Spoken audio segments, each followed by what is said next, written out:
So, so welcome to the 26th meeting of Elders Committed to Disarmament and Cultures of Peace. As you just heard, this meeting is being recorded. Will probably run for about an hour and a half. But if we have extensive conversations, we have flexibility and we can stay on and talk together. So this is a very exciting session because Dr. Francine Mestrom has kindly agreed to join us and share her thoughts on the economy of militarism, inequality and poverty, a vicious cycle and impediment to peace, ? That'll be the focus, the substantive part of our session today. But before we go turn to Francine and before I introduce her, let's quickly review our agenda points for today. As usual, we'd love to hear brief reports from members of the group about past and upcoming events, relevant resources that you'd like to share, either verbally or in the chat. So that'll be our first point for today. Anything you would like to share? I'll share a project that we are now in the midst of. The Global Sustainable Development Report 2027, which is being created by ECOSOC, led by Professor Phoebe Condori, have invited the Club of Rome to offer a perspective on sustainability beyond 2030. And our proposal to them has been to try to build the pillar of peace as a key element of sustainability beyond 2030 and try to shape the agenda for the next 2 decades. So we are in consultation with a number of partners, including the World Academy of Arts and Sciences, the Elders, Hiroshima University, the International Science Council, etc. And we will provide some inputs to this group when a document is available for sharing. Fantastic. Thank you very much, Paul. That's great. We look forward to that. Michelle, I would like to share also.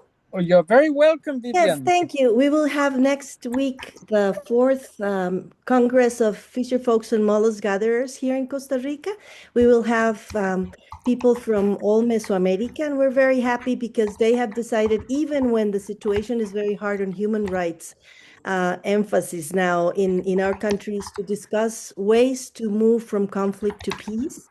And it's going to be a very interesting discussion. We will have 100 fisher folks here in the south of Costa Rica, which is a lot of effort in the logistics because it's not a very comfortable place, let's say, for looking for places for so many people. But we will have a good discussion and we will be able to share it later with you. So thank you.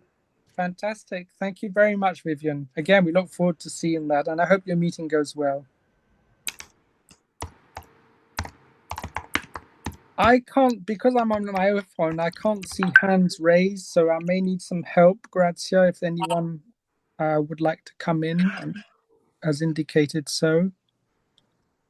Anybody wants to come up with, well, maybe I can say something while others think about it, and I am admitting also lots of new people, so we'll have a few introductions later, Michelle.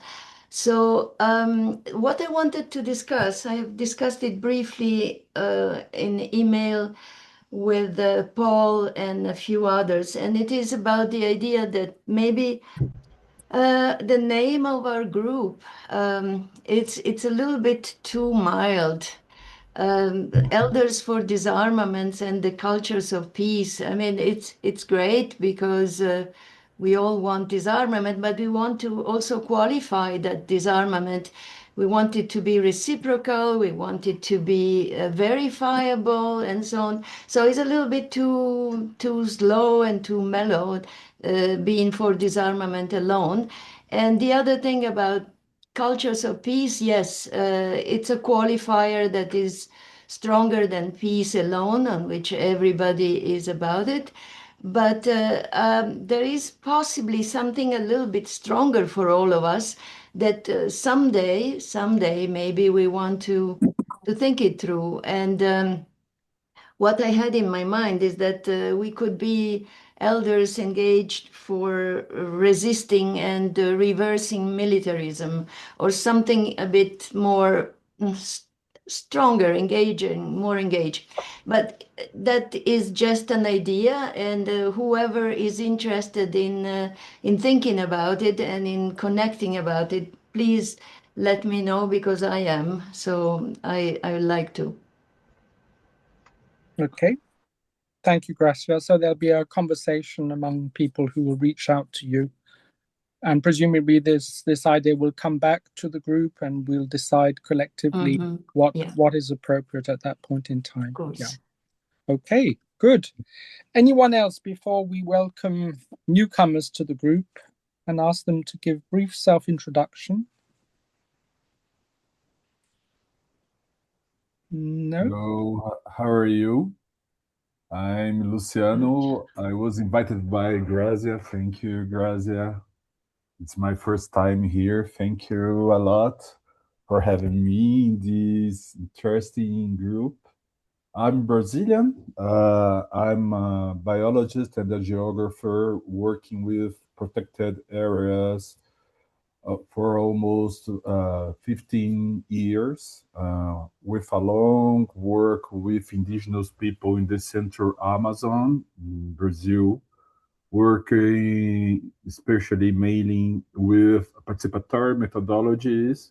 I work with theater of the oppressed and the other methodologies based on Paulo Freire's pedagogies. And now I'm a honorary member of ICCA consortium and secretary executive of a group in IUCN about governance by indigenous people and the local communities. And as Latin America, the theme that this work is treating is very interesting, because now here in the region, we have a lot of imperialism threatening. We have the right party in a lot of our countries in our region. So it's very interesting to discuss profound themes like militarism and other things. So thank you. Thank you, and warm welcome to you, Luciano. Thank you. Very happy Thank to you, see Michael. you. It's Michel. Yeah. Sorry, no worries. That's okay. Who's next? Who would like to introduce herself very briefly? I can go if you. Yes, Barbara, please would do. like. Yeah, my name is Barbara Lang. I am based in Germany, near Frankfurt, and I work in development cooperation. Have been working for GIZ, German Technical Cooperation Agency, for more than 25 years. Still, I don't consider myself an elder, but I'm very happy to join this group on the invitation of Grazia as well. And I work on similar issues as just have been mentioned: forests, biodiversity, also marine conservation.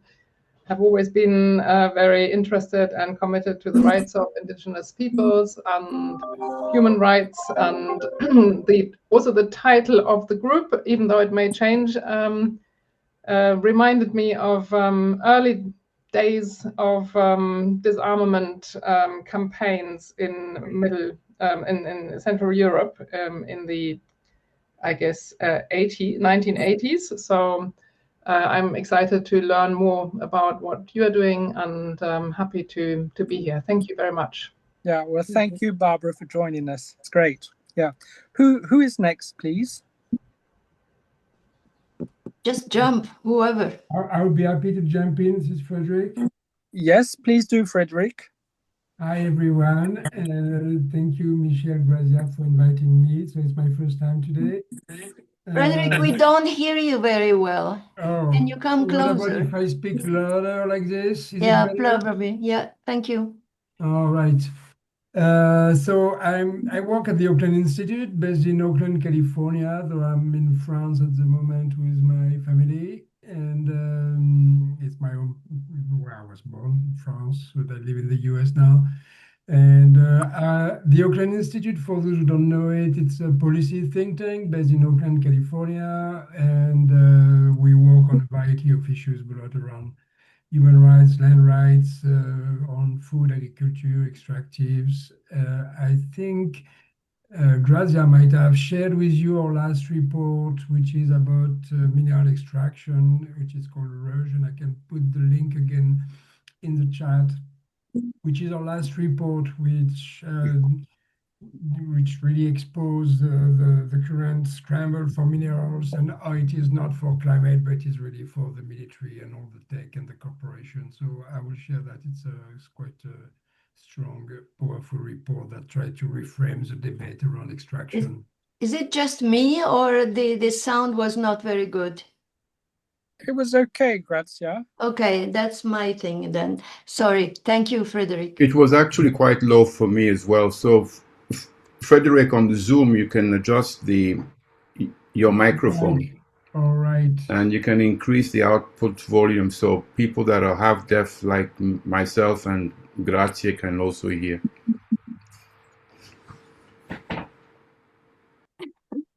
Okay. You could also say people who live in the Lausanne area.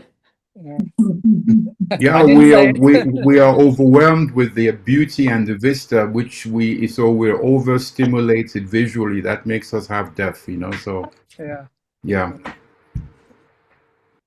Thank you, Frederick, and great to see you online. And yeah, it's a super report you've produced together, the Oakland Institute. Very powerful. Thank you for doing that. Yeah.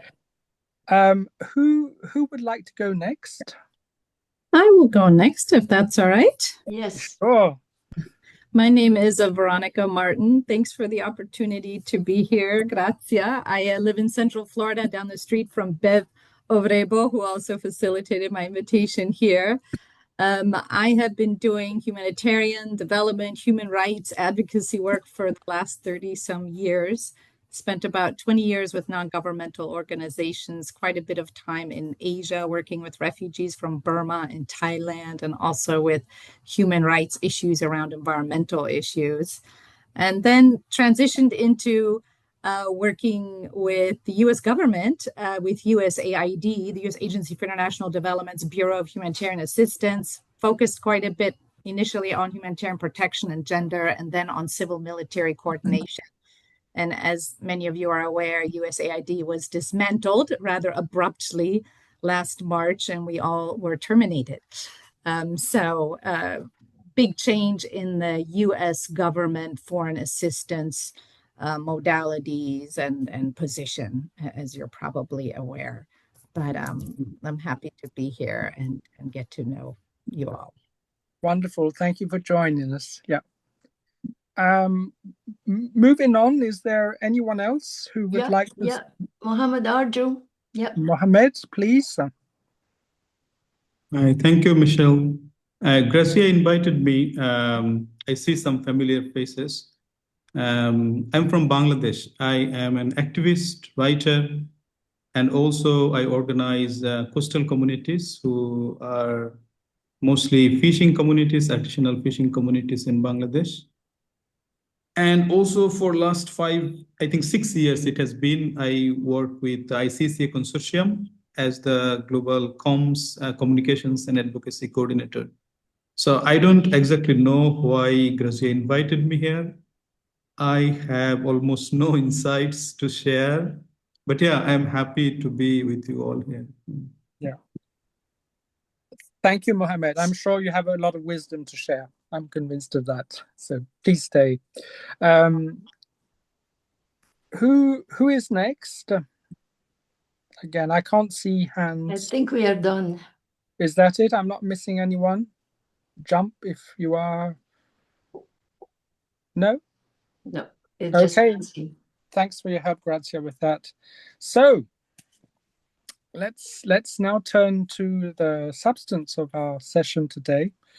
And I'm really delighted to welcome Dr. Francine Mestrom today. I'm going to call you Francine. I didn't ask for your permission, but I hope that's okay. Francine worked as a conference interpreter at several European institutions, and that was before obtaining her PhD in development cooperation with a particular focus on international discourse on poverty. And Francine then lectured in several Belgian universities, deepened her understanding on policy-making processes, institutional dynamics, globalizations, inequality, the architecture of the Bretton Woods, and multicultural and multilateral alternatives in the social commons. Social commons has been an important theme in Francine's work. She lives between Belgium and Mexico, and Francine has been a very active member of the International Council of the World Social Forum and of its Global Social Assembly of Struggles and Resistance. She is a founder of Global Social Justice and was a member of the board of the Centre Tricontinental. She's a prolific writer, and in 2025, Francine published Make Poverty Illegal, an Agenda for Social Justice. Great title. And today, Francine's presentation will focus on the economy of militarism, inequality and poverty, a vicious cycle and impediment to peace, ? So Francine, we're going to turn to you. We have about 35 minutes, 40 minutes, but take the time you need, and then we'll open up the floor for comments, questions, clarifications, and have a bit of a conversation. As I said earlier, this session is recorded because several people wanted to be here today. Yeah. They couldn't. So it's important to have these recordings, which will be posted on our website. And also, as mentioned earlier, there is some flexibility. If we get really engrossed in an important conversation, then we'll let time run. But otherwise, we try and keep these sessions to about 90, 100 minutes each time. Okay, Francine, over to you, please. Okay, thank you so very much. Can you hear me? Very well, thank you, Okay, Francine. fine. Okay, good morning, good afternoon. As has been said, I am not a military expert. I have no expertise in that topic.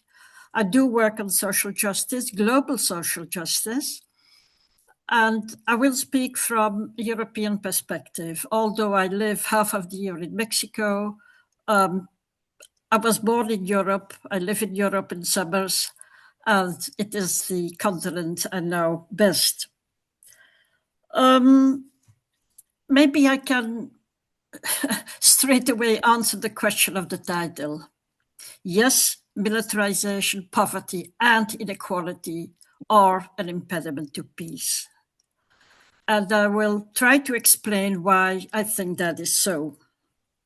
If I say that we live in troubled times, I say nothing new. You all know it.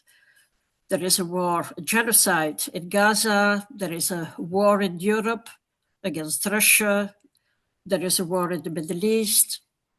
And I do want to say one word more about what is happening in Gaza, because many people wonder why it has been possible that a movement as Hamas, which is an extremist Islamist movement, how they were able to win with a big majority the elections.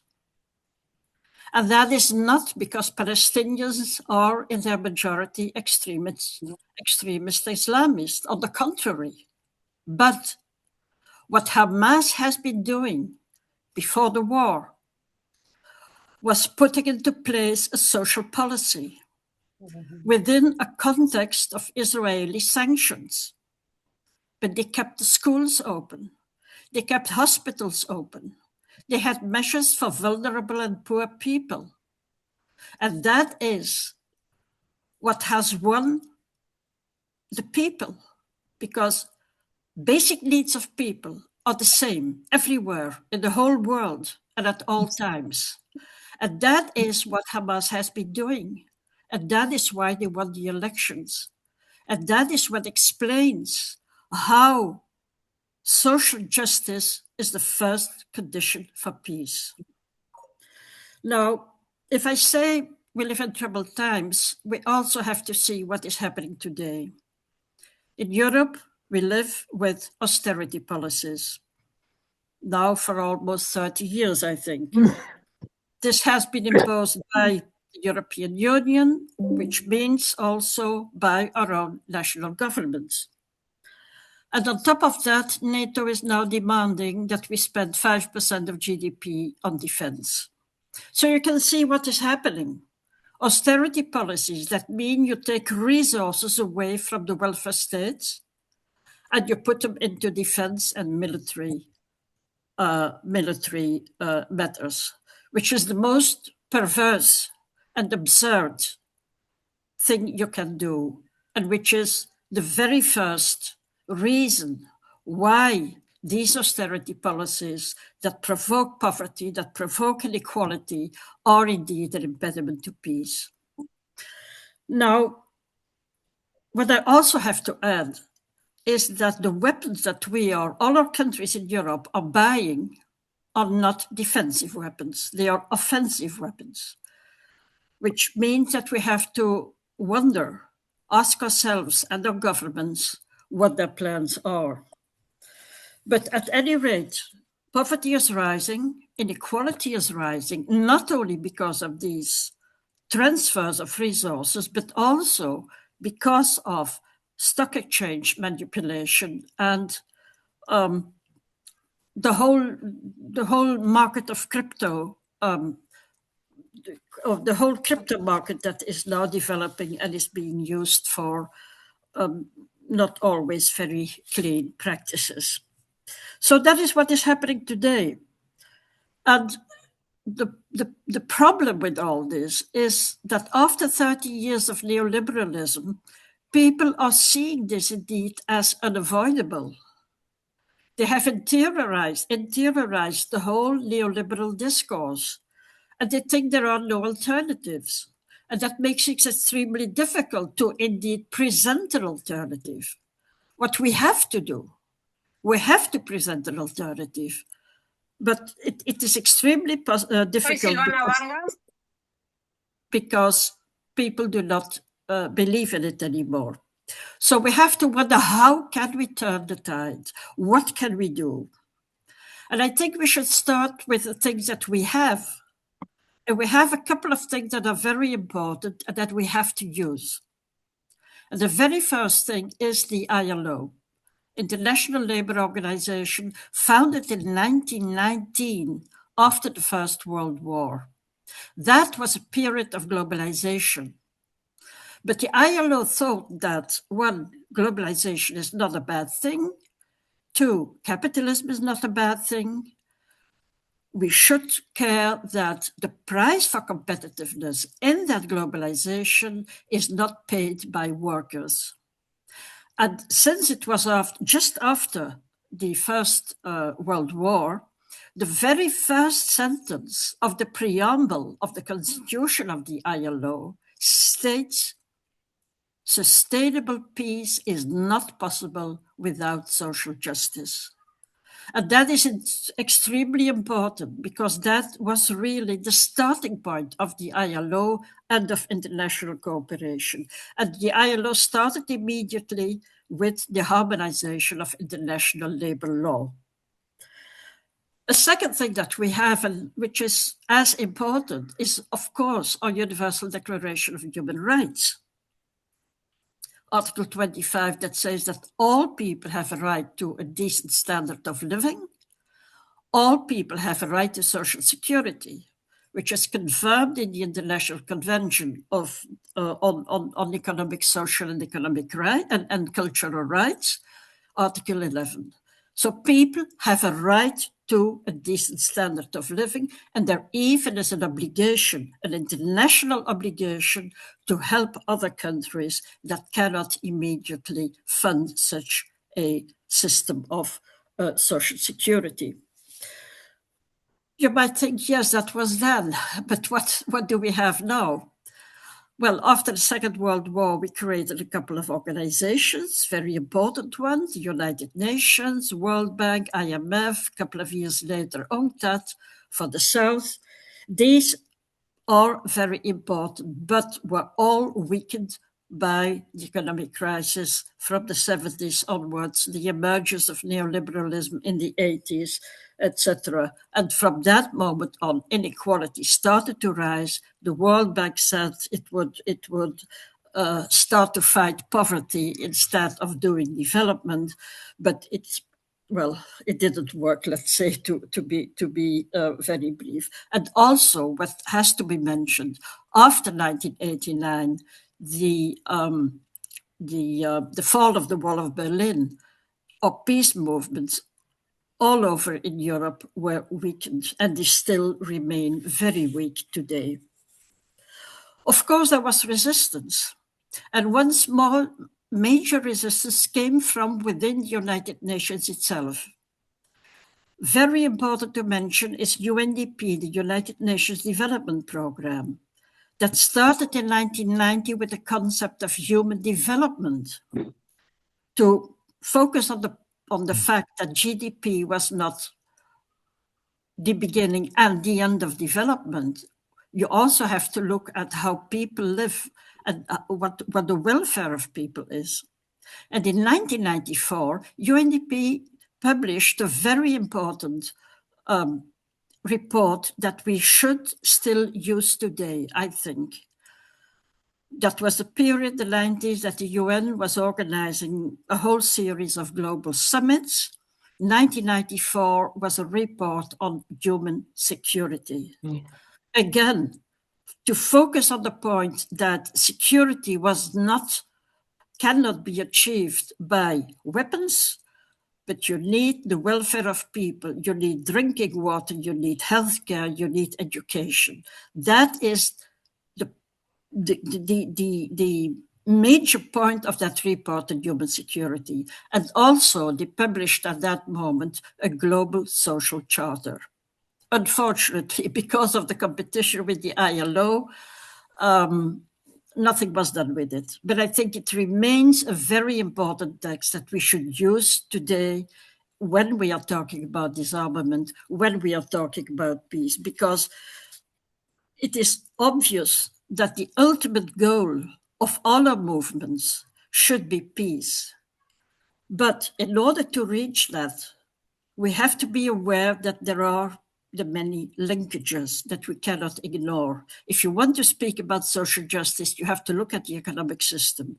If you want to speak on social justice, you have to look at the ecological crisis. You have to look at the financial world order. All these things are connected, are interlinked, and it makes it difficult to present a very simple alternative, but it is something that we should not forget and should absolutely do.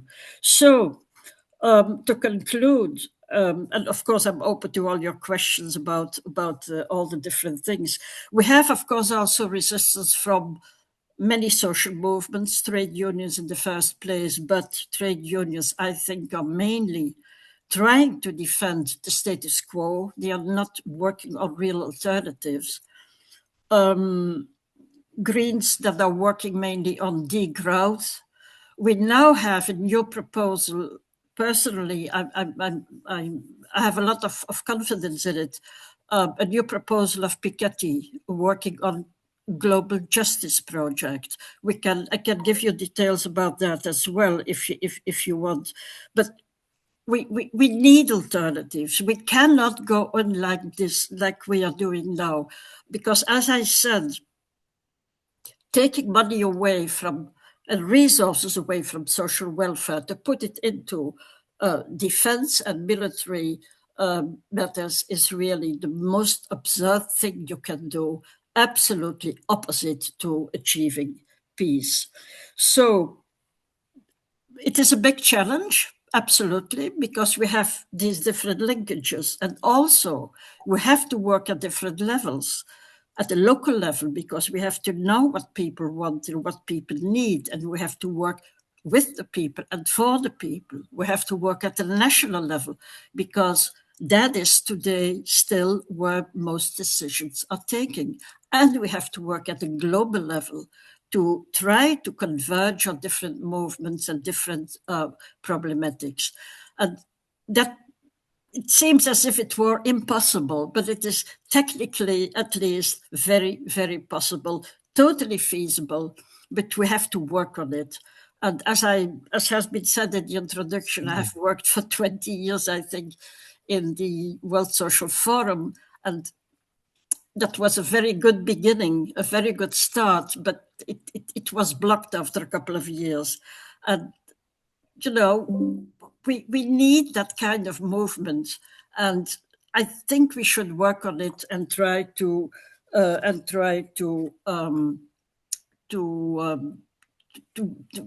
promote the cooperation between our different movements and everything we can do.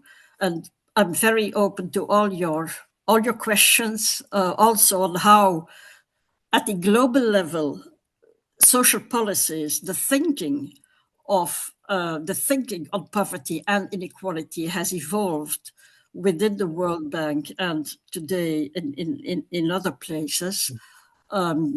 So this was my brief introduction. I'm very glad, very honored that you have invited me to speak here, and I hope it can help in some way. Thank you. Thank you very much, Francine, for that very succinct and pertinent set of comments. We're very grateful for your intervention. So if that's okay, I'm going to invite comments, reactions. People might offer further information or come back on particular points to clarify. So I see Paul has his hand up. He's very good at putting his hand up first. Paul, I'm going to invite you in, and then others, please do raise your hands.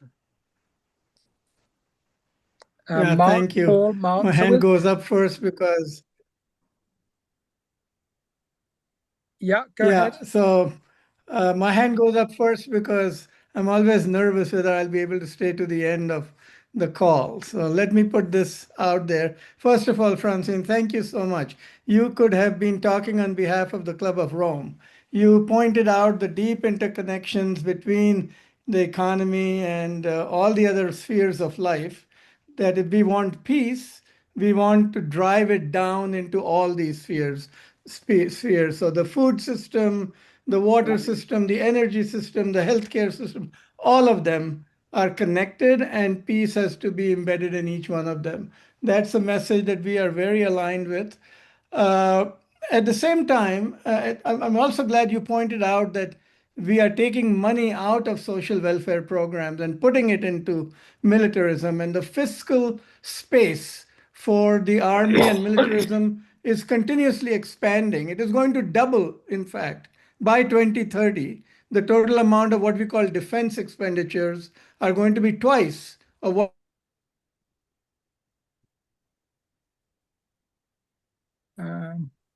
Paul, we've lost you, Paul. The connection has fallen. Yeah. He's there, but yeah, you're back now. You're back, Okay. Paul.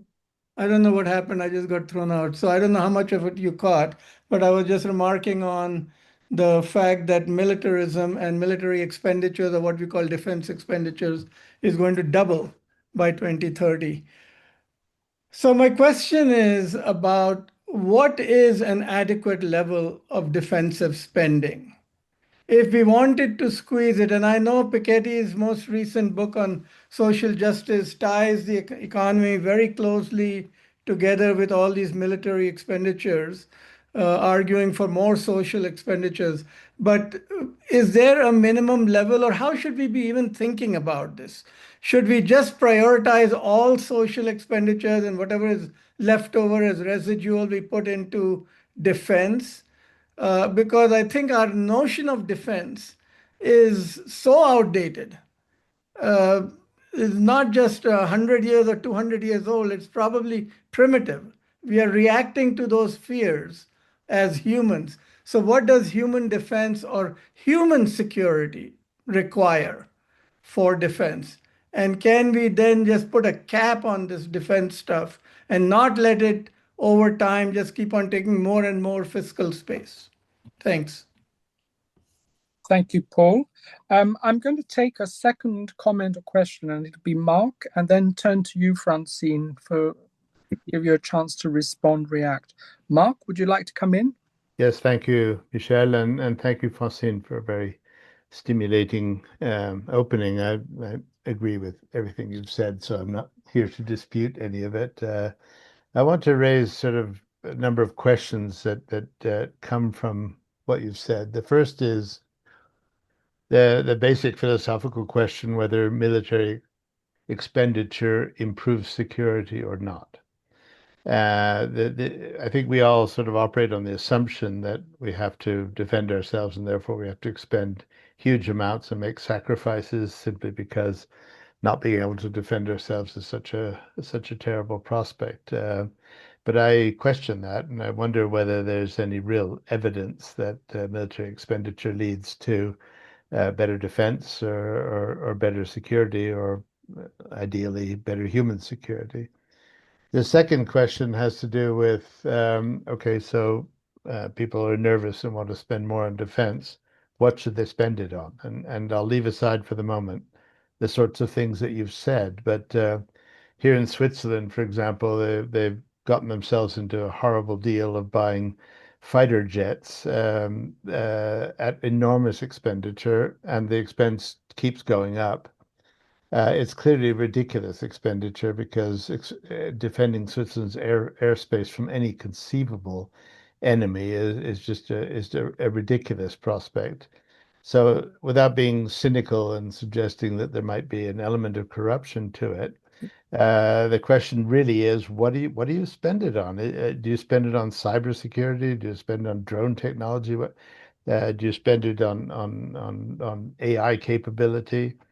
And then the third is just to state what I see as a dilemma, at least seen from my Swiss perspective, and that is that everybody here in Europe is afraid of Russia and convinced that Russia is going to invade Portugal next week. And Russia has thrown everything it's got against Ukraine and is not making progress. So that the idea that they would take on NATO strikes me as vaguely ridiculous. But even if Putin seems to be our greatest enemy, the increase in military, the diversion of public funding to the defense sector at the expense of development cooperation and social spending in our countries will clearly have the effect of making extreme right parties more attractive. So as they take power in one European country after another, the likely result is that they will align with Putin rather than anybody else. So in a sense, what they're doing will have the contrary effect to the one that they state is intended. And the only way I can explain it to myself is that we've gotten to a stage in neoliberal development where making money is the only thing that counts, and making money on arms is a very quick way of doing it, and people are making enormous profits and benefits from it right now, and don't want to divert that, even if the net result will be catastrophic for the same countries that are making those expenditures. So I wonder if you'd comment. These are more comments for you, and I'd love to have your reaction to them. Okay, Francine, over to you. Maybe you'd like to react to Paul and Mark's comments. Yeah, thank you. As I said, I'm not a military expert, so I cannot give you an exact cap on what should go to military expenditure. What I do know, looking at Europe and knowing a bit of the European Union's history, is that what is happening now again is absurd. I mean, talk has been going on for years, for decades, on European defense. What we need is coordination. I mean, I live in Belgium, a small country. It is absolutely absurd that Belgium should buy all these weapons just for its own defense. We should have a coordination between member states of the European Union. And that on its own would really lower the cost of this defense. But it's not happening. Once again, it's not happening. In Belgium, as well as Switzerland, we are buying these extremely expensive fighter jets. And again, these are offensive weapons. And this is really very problematic, because the coordination at European level still is not happening. It is talked about in the treaties, but it is not happening. And yes, indeed, this can only help the extreme right. Now, it is true that a couple of extreme right-wing parties today are on the Putin side. Whether that will remain so is not so sure. If you look at how Meloni has changed, how today Marine Le Pen is changing, because being on Putin's side is not very positive if you go to elections. So they might that point might change, but we still do not know. In my own country, we have one extreme right-wing party and one right-wing party, which is in government and even has the prime minister.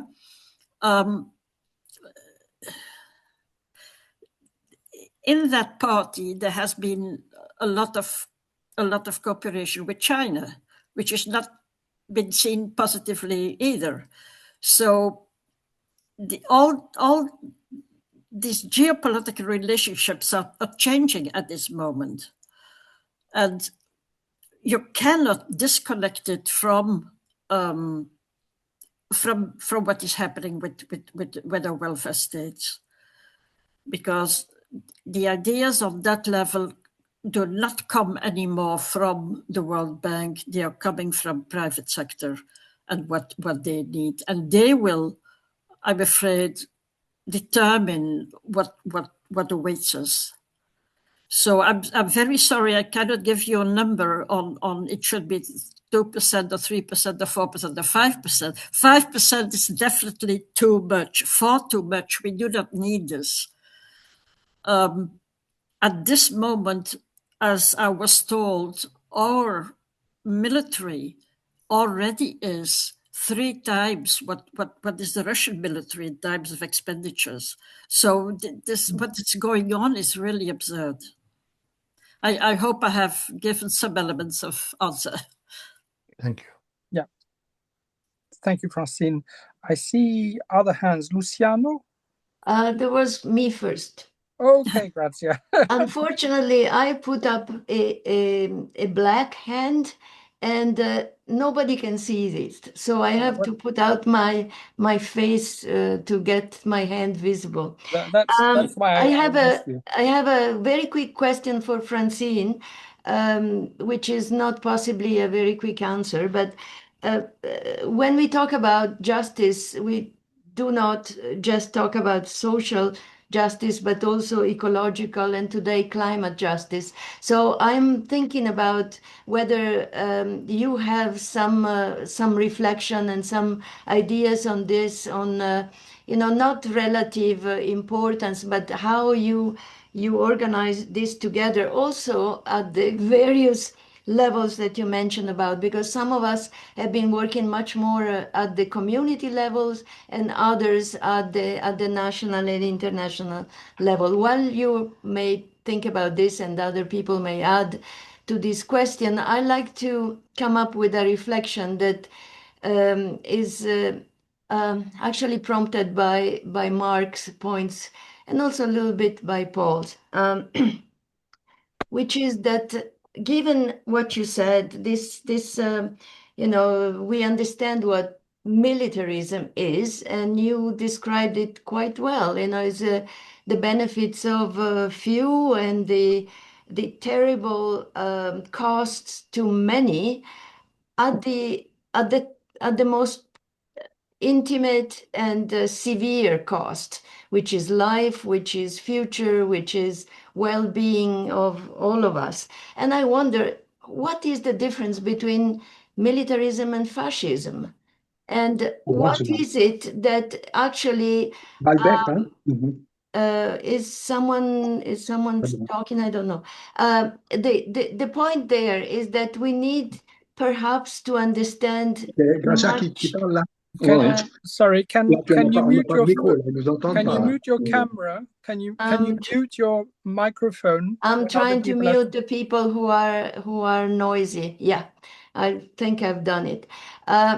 So the point is that this deep connection between militarism and fascism came back also in what you said, Francine, the push towards the right. But isn't that actually the objective? Isn't that actually what makes possible militarism and what makes possible fascism, and how they two intertwine and become one? And the 5% is just a symptom of what is the deeper and most intimate relationship between lack of social justice, militarism, and fascism. And militarism is not just the military, is, the glorification, is the use of the military might. And I probably you know what I think about this. Okay, I'm done, Michelle. And the next are Luciano and Chris. Okay, thank you, Grazia. Luciano, do you want to come in? Oh, thank you. So I'm currently doing a PhD in Brazil through a program offered by La Via Campesina. And this experience inspired a lot because they have an interesting political project building by the grassroots. And I have heard that a strong civil society in Europe often advances social policies, social welfare policies. So my question is how this civil society can change the status quo, and not just to wait the state or the multilateralism. Because, for example, here in Latin America, it's very hard to wait something to change in the state. Mainly now with these currently governments in Peru, Colombia, Bolivia, that is it's so fascist.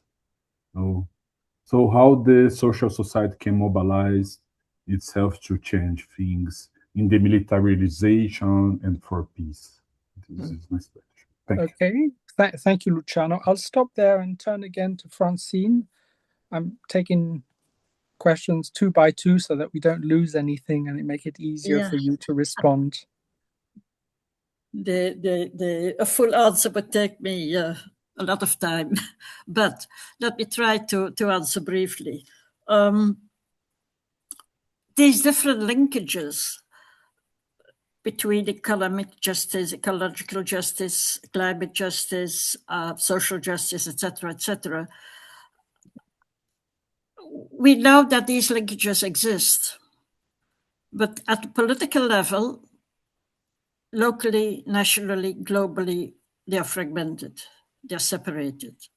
So we have to bring them together. If you want to build an alternative, we have to bring them together. I have tried to do this with this project of social commons, because if you think of how our economic system is working, and if we think of how we might want it to work, what you are faced with, well, not faced with, but what you find is that it is all about care. And if social welfare is about caring for people, the economy should also be caring for people, producing what people need, producing what people want.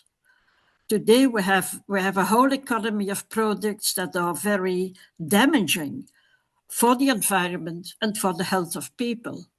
So I think that should change. And I abandoned more or less this project of commons because there was no response to it. But I keep thinking there are some useful ideas in it.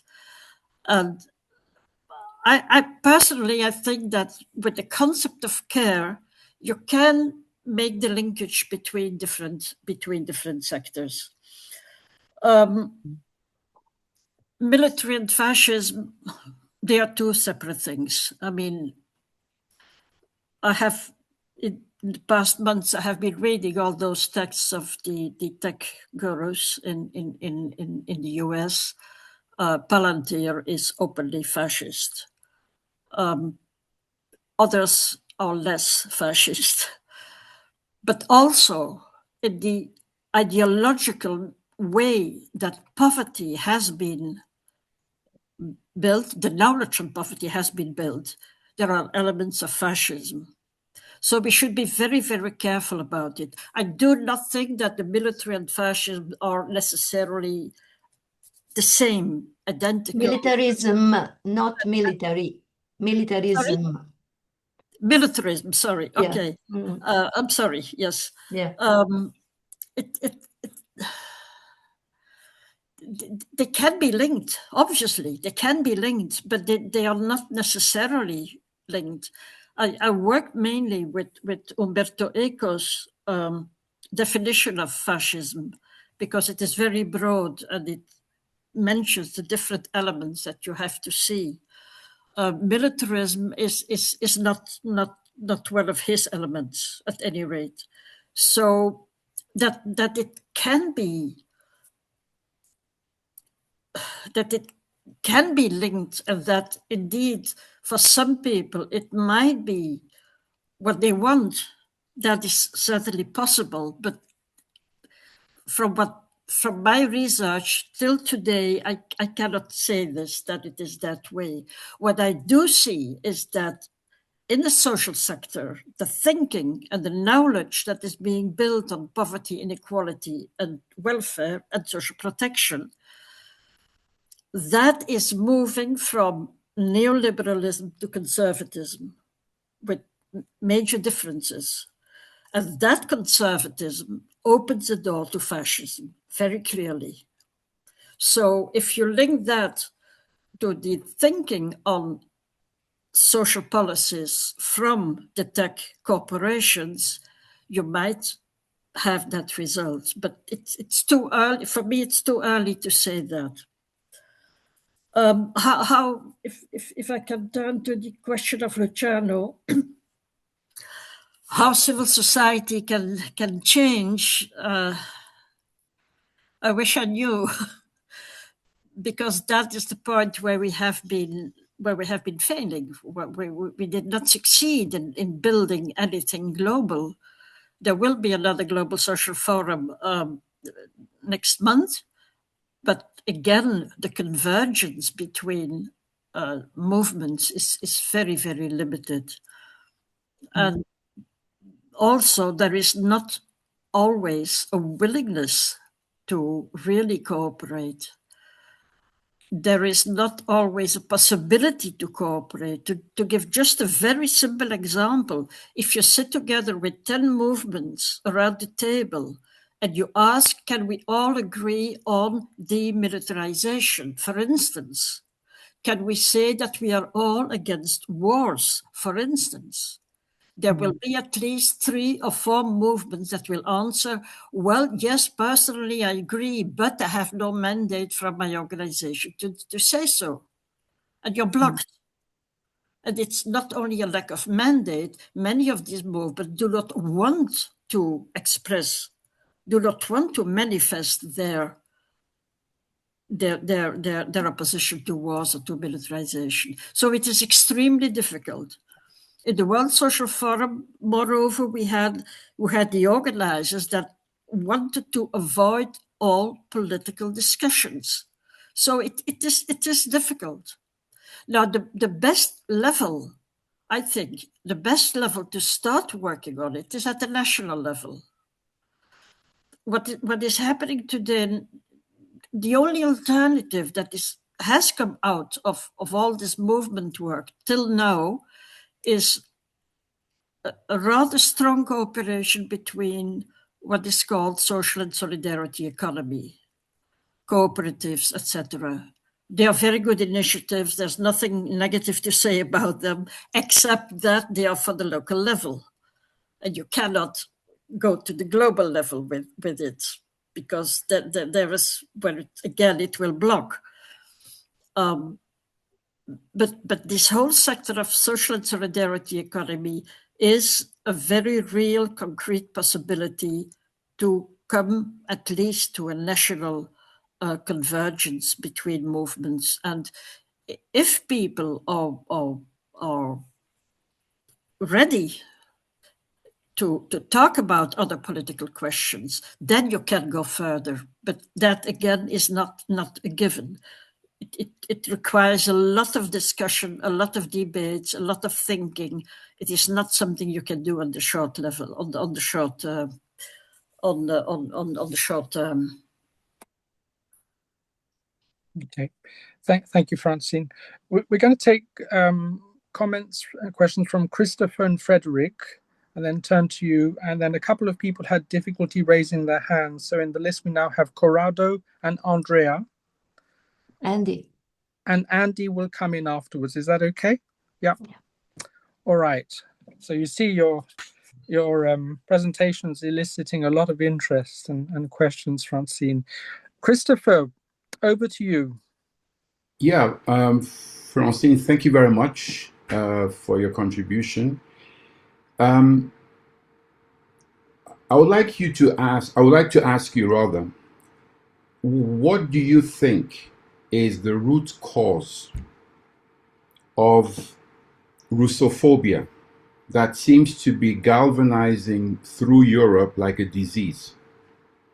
When a couple of decades ago, Europe was euphoric when the wall collapsed, everybody was glasnost, perestroika, Gorbachev was hanging on every refrigerator in Central America, probably, I don't know. What is the root cause of Russophobia? How is it possible to rationalize militarism? How can we challenge those who are propagating the destruction of fellow human beings to rationalize that with a serious face? Because if we challenge them, if we ask them like, okay, I'm an alien from Mars, explain to me why you want to increase your budget, your GDP to 5%, to do what? What are you solving? So when I'm sitting across certain people, I challenge them and I say, okay, so what is the biggest threat you think is facing your children? And the chances are they will say all sorts of things. And then you say, okay, so you're looking at climate change. We are in Switzerland. I'm waiting for the next collapse of a glacier that's going to come sliding down and create a total disaster in the valley. A couple of years ago, there was a warning at the Mont Blanc in the Aosta Valley in northern Italy that half of the major glacier is now moving. And so we are facing issues here, right? They will mention everything but war. So why is it that you are spending 5% of your budget? In other words, we have to call it out for what it is. It's insanity. So rather than debate with an insane person, we should ask them to explain rationally their insanity. And they can't, because it is insane. And I think that is one way we need to approach it. Thank you. Thank you, Christopher. Okay, I'll quickly move over to Frederick. Thank you. Can you hear me better this time? Yes. Okay, perfect. Thank you, Christopher, for the advice. I just managed to do that. I just wanted to share a few thoughts. First, on the question about how much is right.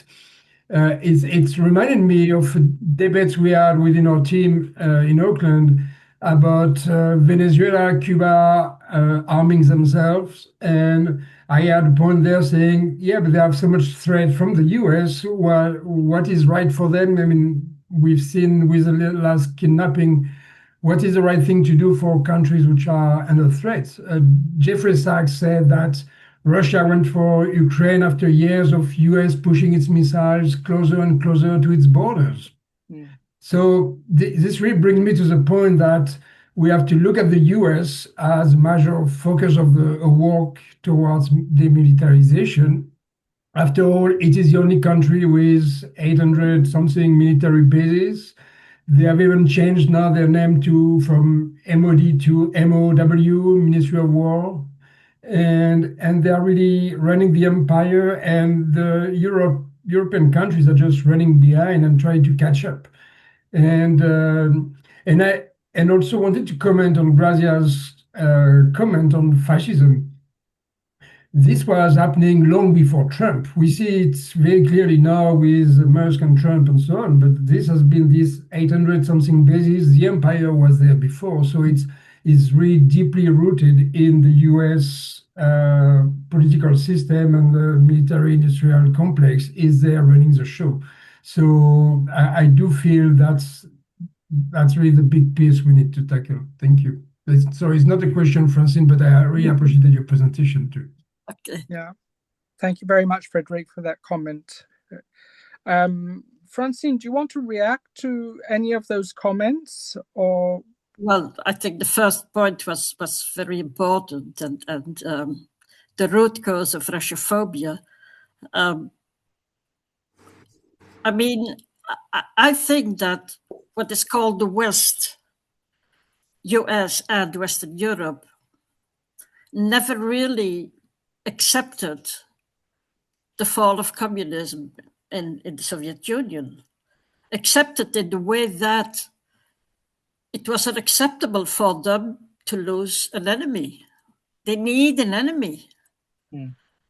And even today, now how many, 36 years later, they're still talking about communists as if Russia were a communist country. I mean, this is, they have never abandoned the idea that Russia could be a partner. It shouldn't even be a friend, it can be a partner. But if that is impossible, it should be in their eyes an enemy. And of course, the enemy, the construction of an enemy, and then the following militarization is very much linked to the crisis of capitalism. They need to make profits, they need to produce, they have this horrible competitor in China, so they need to produce and make profits. And then always, we have seen this in the 20th century as well, when capitalism is in crisis, they develop the defense sector. And for developing the defense sector, you need an enemy, and Russia is the perfect enemy. So this is where you have to look at this, well, maybe not the root cause, but one of the major elements today of the attitude towards Russia, because at the time of Gorbachev, and immediately after the fall of the wall and the fall of the Soviet Union, there were attempts to bring Russia into the Western sphere, but it was refused. It was impossible. Thank you, Francine. I'm going to invite Corrado in, and then Andrea. Corrado? Okay. Let me say that I'd love to talk about Russia a lot, because I spent a lot of time there, and but my question was about something else. You, Francine, gave the definition of fascism, the ECO's definition of fascism. I wonder if the real economic definition of fascism matches completely the neoliberal situation. I think that it is a shame that we speak about neoliberalism, while it is a real effective corporativist society, as it was designed in Italy and in Germany in the 20s and in the 30s. That's why. And so we it's an offense to liberalism when we talk about a liberal, even a libertarian economy. It is not, because it is controlled by huge monopols, oligopols that have taken over the government, the states, and this strange, awkward alliance between the socialists and the liberals, or or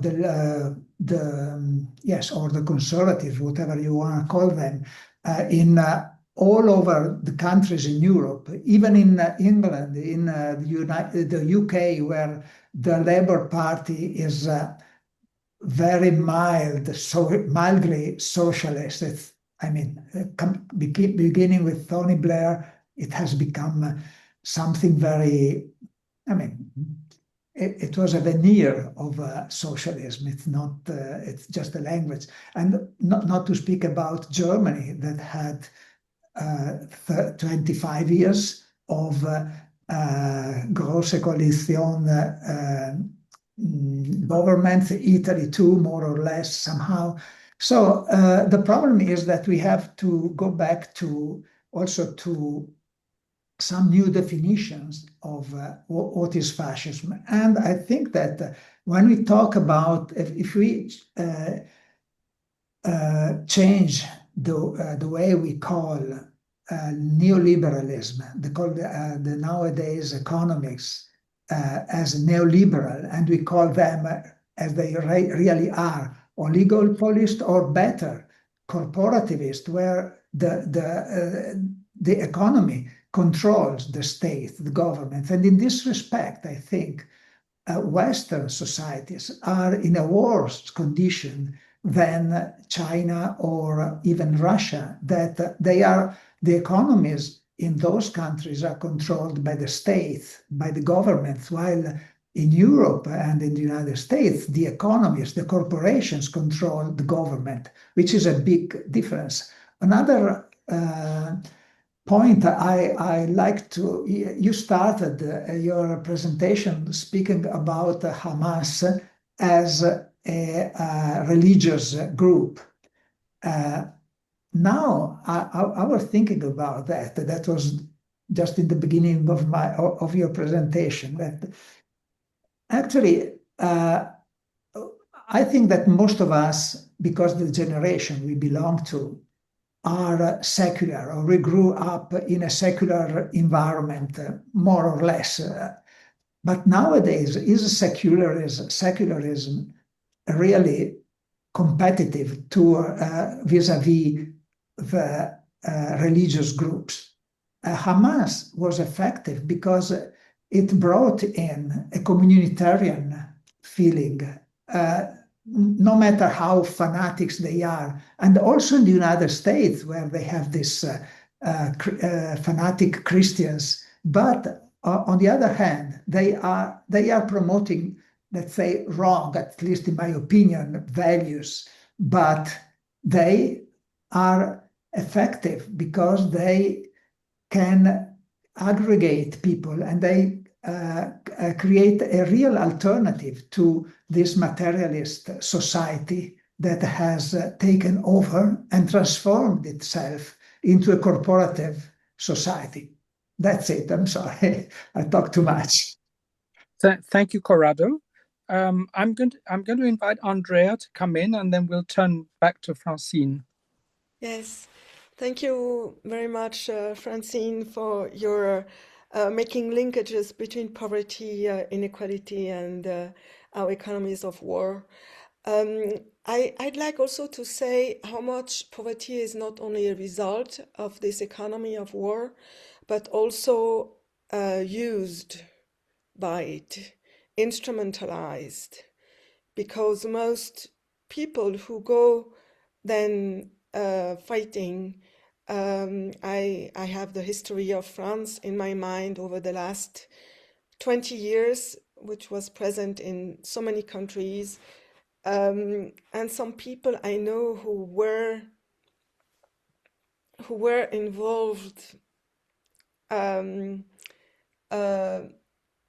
they were not involved because they wanted to really, but because they were in a situation of precarity, of very dear precarity, and they had the feeling they had no social, economic, even psychological support to do something else.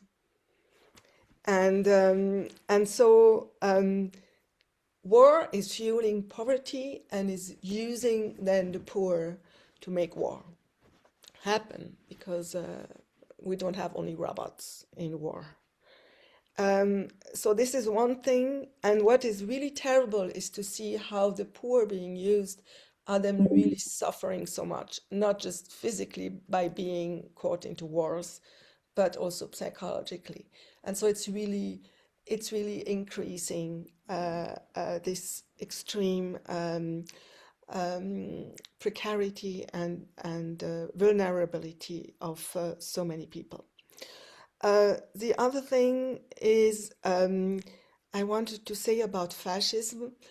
Also, from my perspective in France now, I see how militarism, the increase of expenditure in military, is exactly happening at the same time than the increase in very, very brutal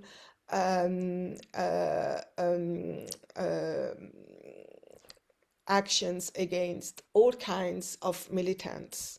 Militants for peace, militants are very few, unfortunately, but militants for ecological and for social issues.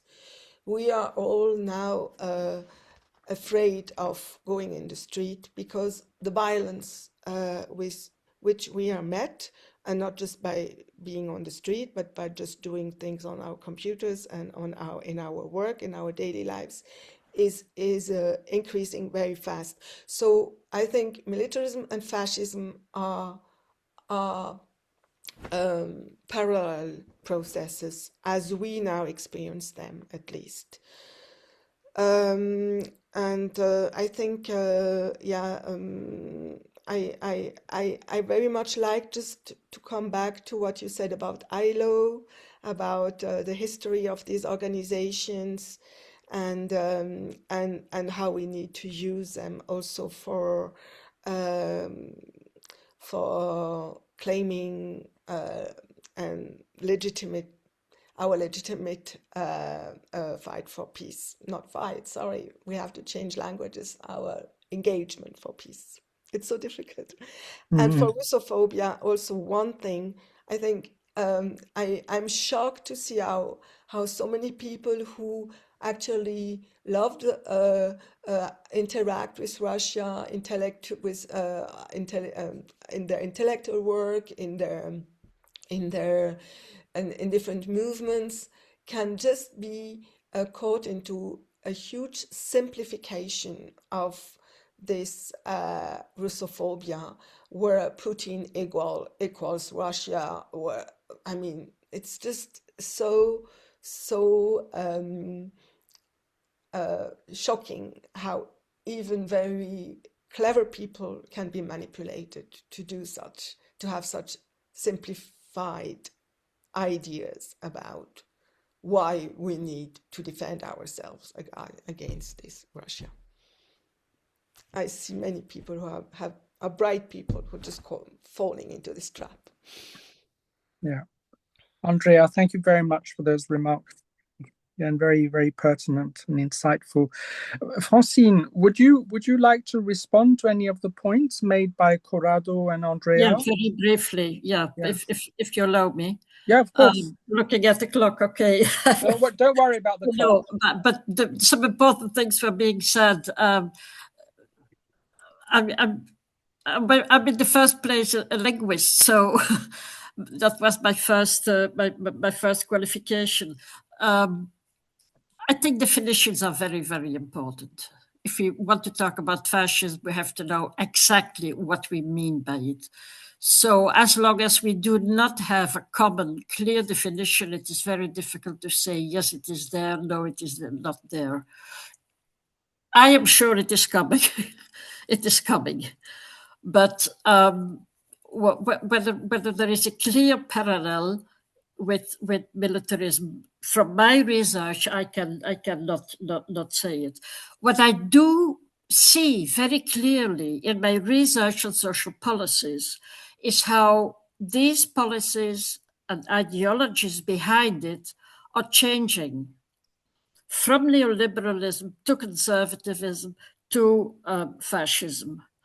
Neoliberalism, however we may dislike it, still is liberalism.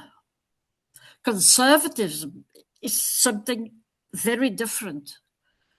Looking at the individuals, looking at the state, looking at different elements that really change the whole ideology between policy, the ideologies behind policies. So, and then again today with the tech corporations now saying they want social policies, again we see their fascism emerging. But if we want to talk about fascism, I would like to have a clear definition of it, and then we can see whether it is emerging or not. I think it is, but neoliberalism for me is something different. Conservatism is something different. About religion, one word. I believe personally, religion always is a political project. So whether we speak about Islam, whether we speak of fundamentalism in Christianity, there's always a political project behind it. And that is how we need to look at it, I think. What has been said about poverty, poverty is being produced. We have factories of poverty. It is directly linked to the economic policies we have. Poverty is not a natural given. It is produced, it is made, it is promoted. And that is what is still happening today. And in all this, as Andrea said, what is directly attacked is our democracy. We see this step by step by step by step how democracy is hollowed out. And that is obviously also something that we have to try to save. Yeah. Thank you, Francine.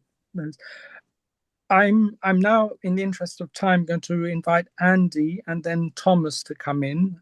I see Beverly, you've got your hand up. You'll be in the next round. Andy, would you like to come forward? Thanks, Francine, for really stimulating a great discussion.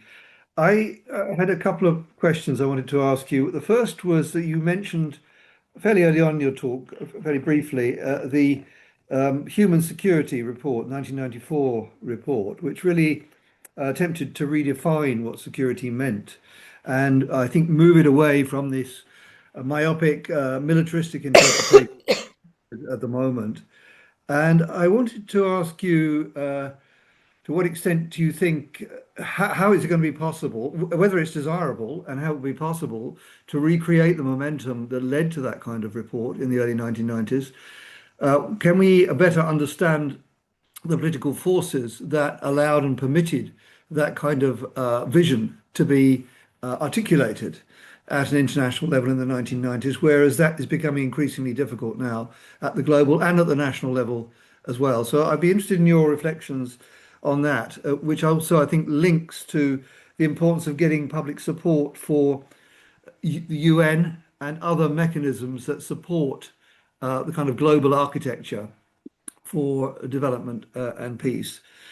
My second point, just very quickly, is whether the role of the Trump administration in NATO in pressurizing its so-called allies to spend vast amounts of money, largely but not entirely, on American military equipment, whether that's an opportunity as well as a threat.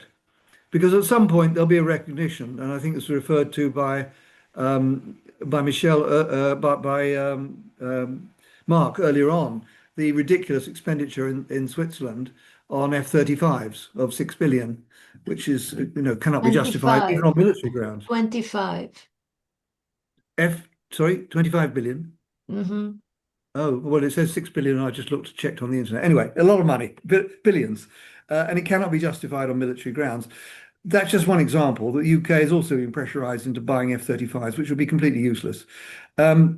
Is that an opportunity to create a kind of lever showing the public and indeed political figures that essentially they're being manipulated into feeding the American military industrial complex? And this is actually undermining our economies and our security. So, sorry, two slightly different, well, rather different questions, but I'd be interested in your views. Thank you, Andy. Thomas, would you like to come in?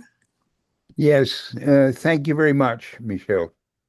And thank you, Francine, for an excellent presentation. I really enjoyed it.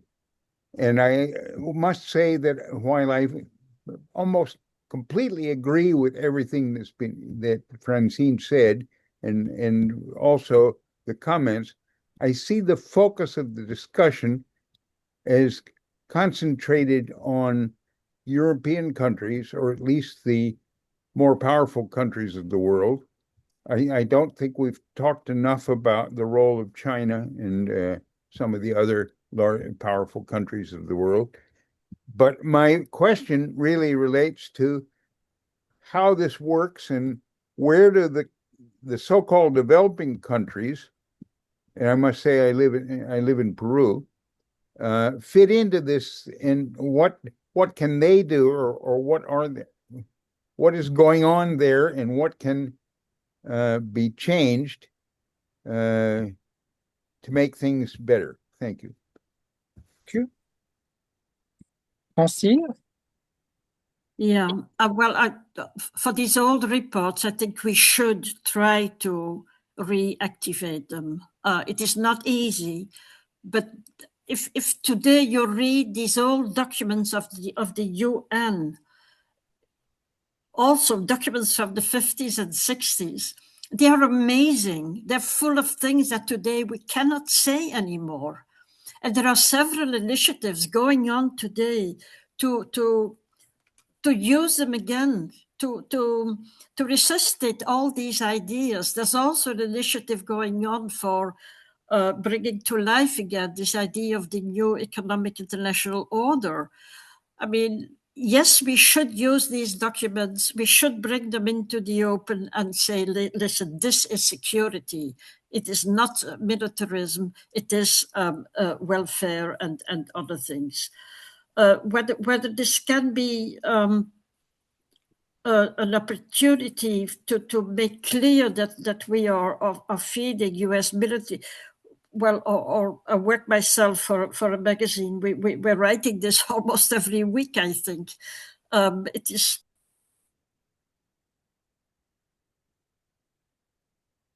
Francine, Hello? you're muted. You muted yourself. Francine, can you unmute yourself? Sorry, yes.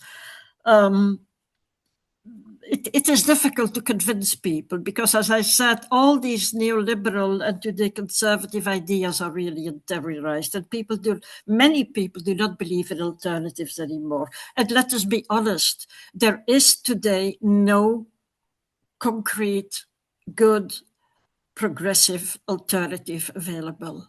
And that is what we should work on. And that is why I'm rather glad with that proposal of Piketty. I think we should take it up. I think we should promote it and discuss it and see what it lacks and see how we can possibly improve it. For the countries of the South, I think that what they have been doing now for quite some time, not in Latin America, unfortunately, because there it is all turning to the right, but many countries do want to de-link, as Samir Amin said in the past. They are trying to work on their own initiatives with China. You can see the BRICS initiatives and other initiatives that are going on. And I think that in trying to partially de-link would be a good idea, because what is happening today, especially with the Trump government and tariffs, etc., you cannot make any progress. So I think the de-linking idea is still very, very much alive, and at this moment totally acceptable. Thank you, Francine. Yep. Beverly, you've been waiting for some time. Over to you. Really? But thank you very much. I appreciate that. And thank you so much for your presentation, Francine. It's you've done such a beautiful job of kind of laying out, I think, what have become really are a lot of our shared commitments and values and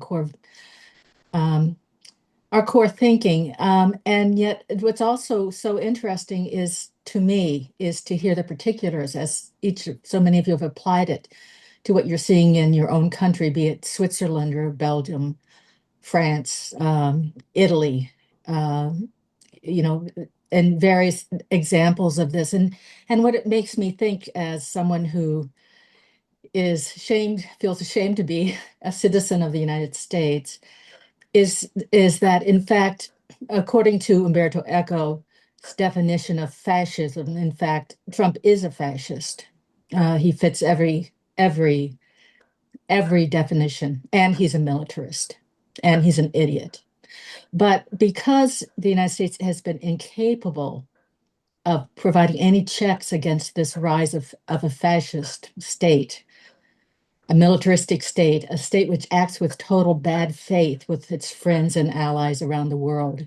And as with all of the faults of the United States, now the United States is just an erratic baby that is a fascist.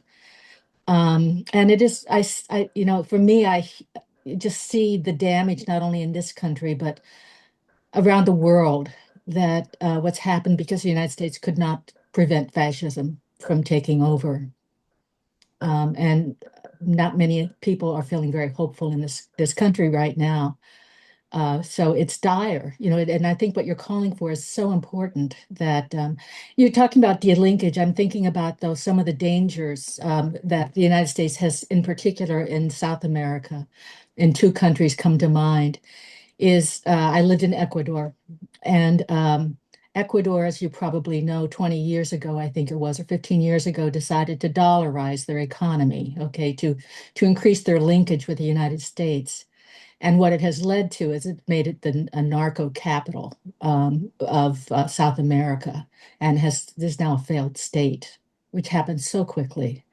And the same thing now is happening in Argentina, with essentially they haven't dollarized yet, but that's where they're moving. It's not even danger with the United States. It's a very serious crisis we're all facing now. The United States, we just celebrated the 250th anniversary of the Declaration of Independence. And so a lot's been talked about in this country about some of our core precepts. One of the things that I've been thinking about as I've been listening, and you talked about democracy, which of course, participatory democracy as part of what is essential, I think, for the kind of society you're talking about. And Thomas Jefferson, with all of his faults, I do think one of the things that I loved about him is he believed fully that democracy was not possible without universal public education. And so the first public schools were actually built and funded by Thomas Jefferson in Washington, D.C. And of course, part of the many assaults that have been going on for a long time has been on public education. And I think you see it in what has been pointed out about Christian nationalism, which is not about a religion. It is a political movement, which is really about oppressing women, oppressing people of color.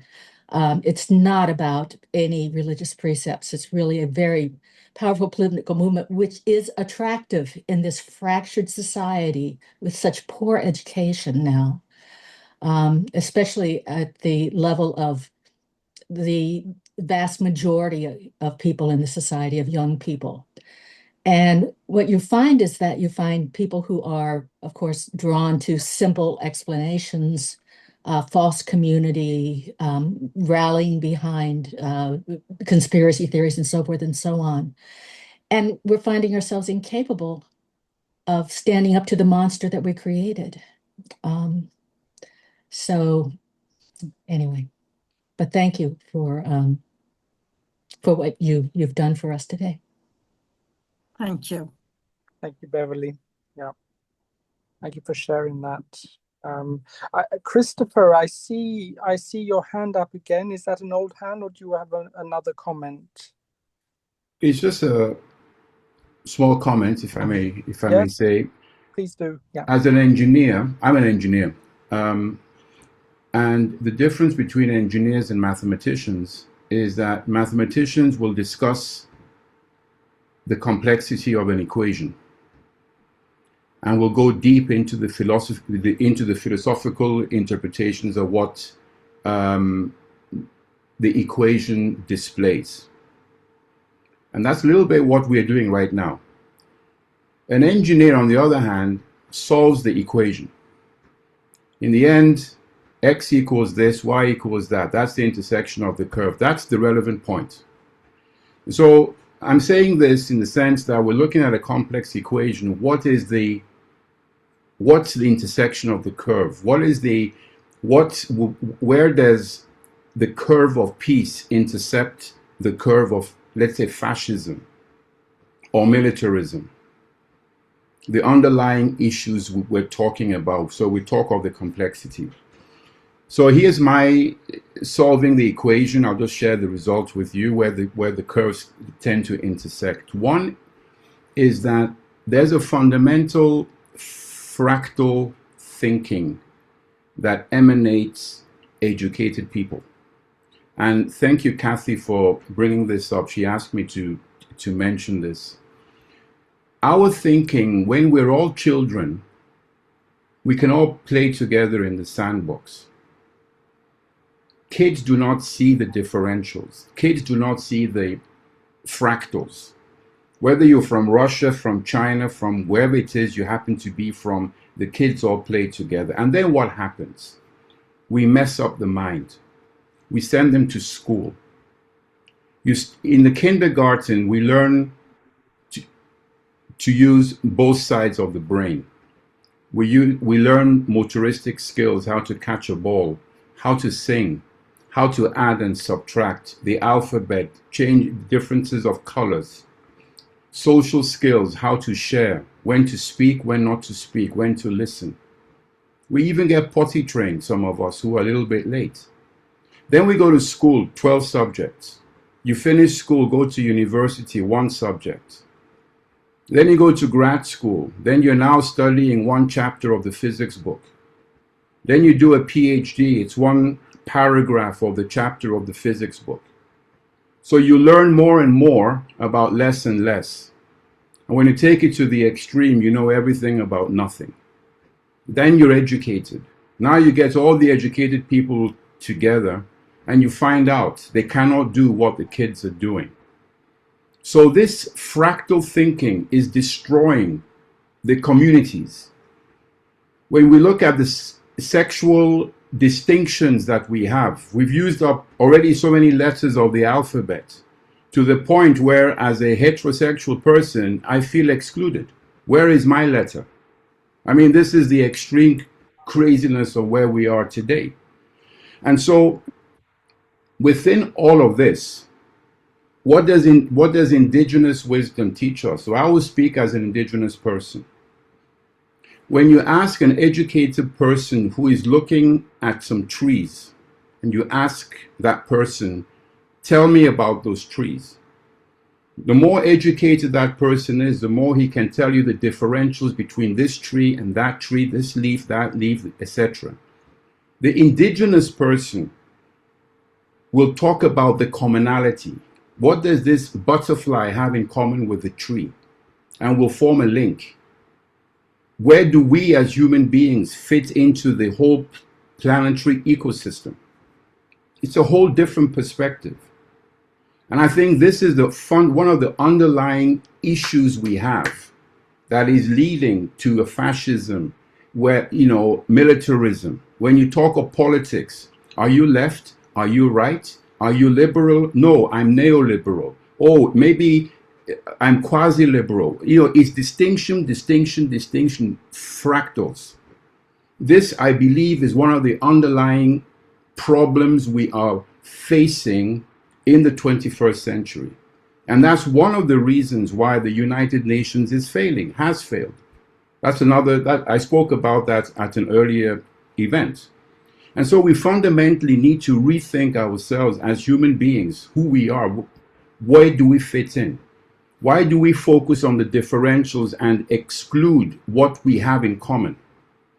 And if we start driving the conversation that way, if I have so much in common, why are we fighting? Why do I want to kill you? So one of the things when I was radical, when I had a big afro once upon a time, I was actually, and I'll share this with you and then I'll keep quiet.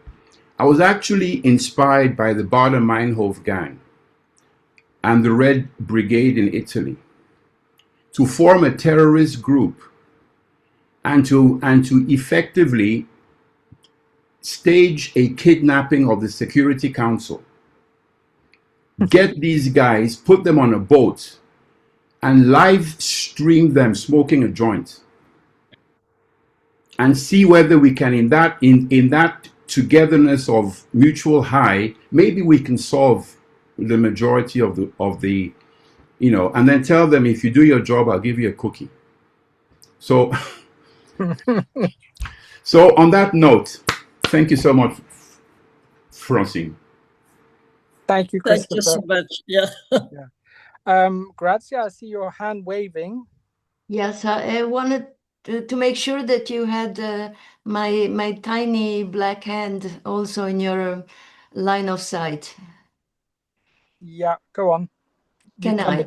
Yeah. Okay, that's a question for Francine, for something she said before that I thought was extremely important. She has written a book on that. She didn't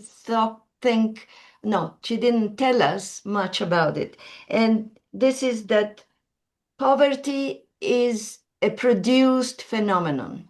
Poverty is not something that is born out of nothing. Poverty is produced. And my question is, how could poverty be produced without militarism? How could grotesque inequality be produced without militarism? How could colonialism and neo-colonialism be produced and be maintained without militarism? And let me give the definition that we have been using in this group for militarism, which is the glorification, the endless expansion and use of violence and military means.